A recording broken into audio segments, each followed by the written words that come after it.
Now, no one thought this day would come. This is the most I've seen people talk about Kanye since he announced to the world that he likes to get freaky with his cousin. No bullshit Nazi tweets, no dog-ass Diddy songs. Nah, a new Kanye album has reached the horizon. And if I'm gonna be straight up with you, I got some things to say about it. But I also got some positives. And in this video, we're gonna figure out once and for all if Kanye's beating the wash allegations, or if this album is really just coworker music like some of y'all are saying online. If you look online, and even in some of my comment sections, you'll see that it's pretty split.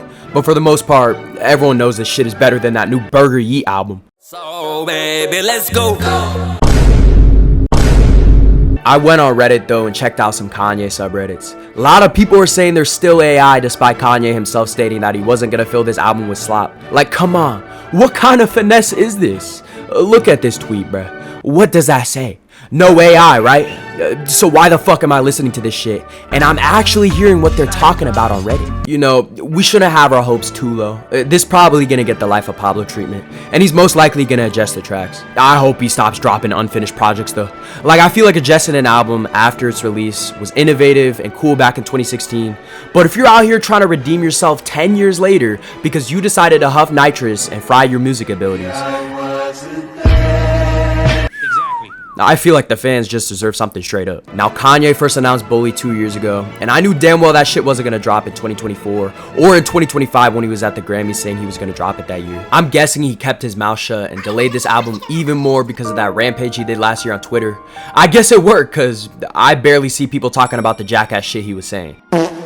He's basically uncancelled at this point though. He's even the face of Apple Music again along with Travis. I guess meeting the Goy leaders worked to his favor. Shout out the rabbis.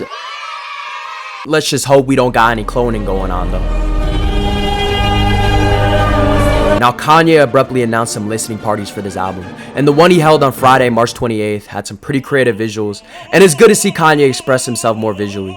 A Vultures one had some pretty mid visuals, can't lie. This feels like a little less like a cash grab. This a crazy transformation though. Insane lock-in from Mr. Ye over here. Now, I'm not trying to be the type of dude throwing out buzzwords all the time, but come on. This some aura, bro. Don't lie. I was tuning in a little bit to the live streams Kanye was doing. I hope someone out there can explain to me why he was randomly playing SDK. I was dead ass half asleep watching this shit, and all of a sudden the British lad himself decided to make a little cameo, and my eyes instantly opened up to see the light. I'm foaming deep in his German. Anyways, I didn't really expect Kanye to actually drop, although he was probably gonna get sued if he didn't drop this shit because of the vinyls he was shipping out, so that gave me some hope. 500 days later, look what the cat brought to the table, or however that saying goes. Let's yap about this album though. So far, Bully has hit 50 million streams first day. Mainstream rap is dead as hell right now, so I'm not surprised that he's achieving some streaming records with this album. For reference, Vultures 2 had like 24 million first day, and it was one of Kanye's only albums to not reach a #1. So, hey, people saying Kanye fell off need to look at the big picture here. This dude is one of the only artists I see get debated alongside Michael Jackson, by the way. Hold up. We gotta stop what we're doing and go into a little intermission real quick. Not only did Kanye drop, but my favorite Twitch streamer also has something to say about it. Let's take a look at what he has to say. I feel like, you know, like, he did just enough. You feel me? I ain't lie. I like this one. I really like this one, honestly. Thank you, Kai. We always love to hear your critical thoughts. Nah, but he low-key right. I didn't mind this album at all. It's got some bangers, but I hope we can all agree this isn't even close to topping his best projects. I think before I yap about the inconsistencies, I should start by examining the highlights. Kanye paid homage to the TikTok underground by putting 9 Vicious on the ad-libs. So Kanye, we out here putting Cardi clones on the album, but not Cardi himself. 9 Vicious is cool and all, but this song would have went crazy if both of them were on the song, actually rapping. Northwest is very chronically online. She the sole reason for You Know Miles getting a feature on Vultures 2.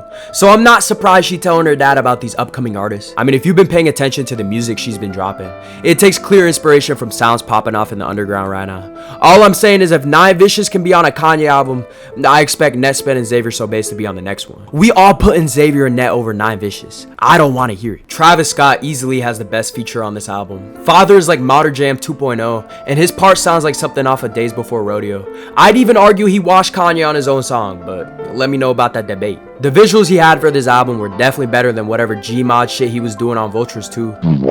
I don't know if he's using AI again or what, but even the best visuals for this album kinda look a bit AI. I think Michael Jackson making an appearance next to Ye kinda gave that away. Like, come on, bro. This part gotta be AI, right? Right? Yeah, AI taking all our jobs in the future. I kinda wish the visuals didn't feel like some Control-C, Control-V shit. Like, how lazy do we gotta be to use AI in the first place? Bro didn't even have the decency to change up the prompt with some different scenarios. Yo, I'ma shout out one of my fans that got top comment on one of the visuals. He's been a viewer for years. Congratulations on your top comment, buddy. The worst fumble on this album, in my opinion, is Circles. Kanye really butchered the MF Doom sample with some hot-ass vocals. Honestly, Tyler back in 2009 did it better. Kinda sad that Don Toliver carries Kanye once again. And he doesn't even do shit on this song. That must be saying something. Low-key, this shit kind of sounds like he slapped a Don Toliver reference on the beat and called it a day. That's kind of the problem with this album. There's definitely not enough effort that went into this project overall. I mean, the leaks from last year kind of sound like the release version with barely any changes. Also, the mixing on some of these songs ain't it. Like, some of this shit kind of sound like he recorded off an Xbox 360 headset. And Beauty and the Beast, I don't know if that shit was ever AI, but the version we had on the EP last year sounded better. I can't believe I'm saying AI Kanye sounds better than his raw vocals. Welcome to 2026, I guess. I hope we can all sit here and agree that All the Love is one of the best songs on this album. Kanye's singing is definitely solid. His overall vocals on this album are still Even when he's not singing, the writing isn't that great. It doesn't mean it sounds bad though. We just know that Kanye can do better. Even with the production too. Listen, there are definitely some interesting cuts with sounds we haven't seen Kanye really do before. But to be honest, I've already heard plenty of artists do this. And I'm not asking for Kanye to always be like revolutionary, but I feel like if you're gonna make these banger beats, we gotta kinda cook with the vocals. Like, Donda easily clears this album by a mile. Some of the cuts on Bully Loki kinda sound like something straight off Donda. Like Damn, for instance. Again, I hope we can all agree this sounds like Walmart Donda. I'm kinda tired of hearing Kanye attempt to recreate Donda with the singing shit he does. Kanye can 100% make banger songs when he sings, but I'm telling you, none of the songs on this album really touch me like how Donda did. Kanye really pulling a Drake over here by rapping in Spanish with Peso Pluma. Sadly, I feel like this is another feature that Kanye got carried on. Even James Blake carrying Kanye with no features. This one here definitely had me moved a little bit. This song definitely sounds more expansive and is way more entertaining. This album could be way better if Kanye re-records a lot of this project. Everyone knows this album is above average for music standards, but not gonna lie, for Kanye standards, can we as Kanye fans just raise the bar real quick? None of y'all on TikTok are gonna convince me that this album is better than The Life of Pablo. None of you.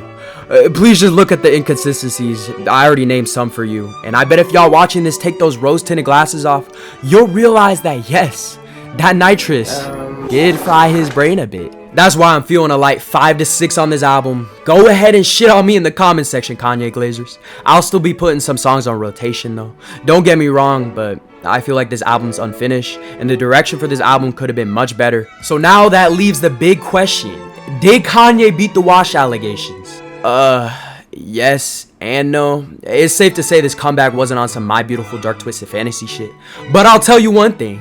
This is definitely a step in the right direction. Join the Discord though. Discord.gg/Fortega. Subscribe if you want to. But yeah, we out. Couple Fortnites and at least 2 winners.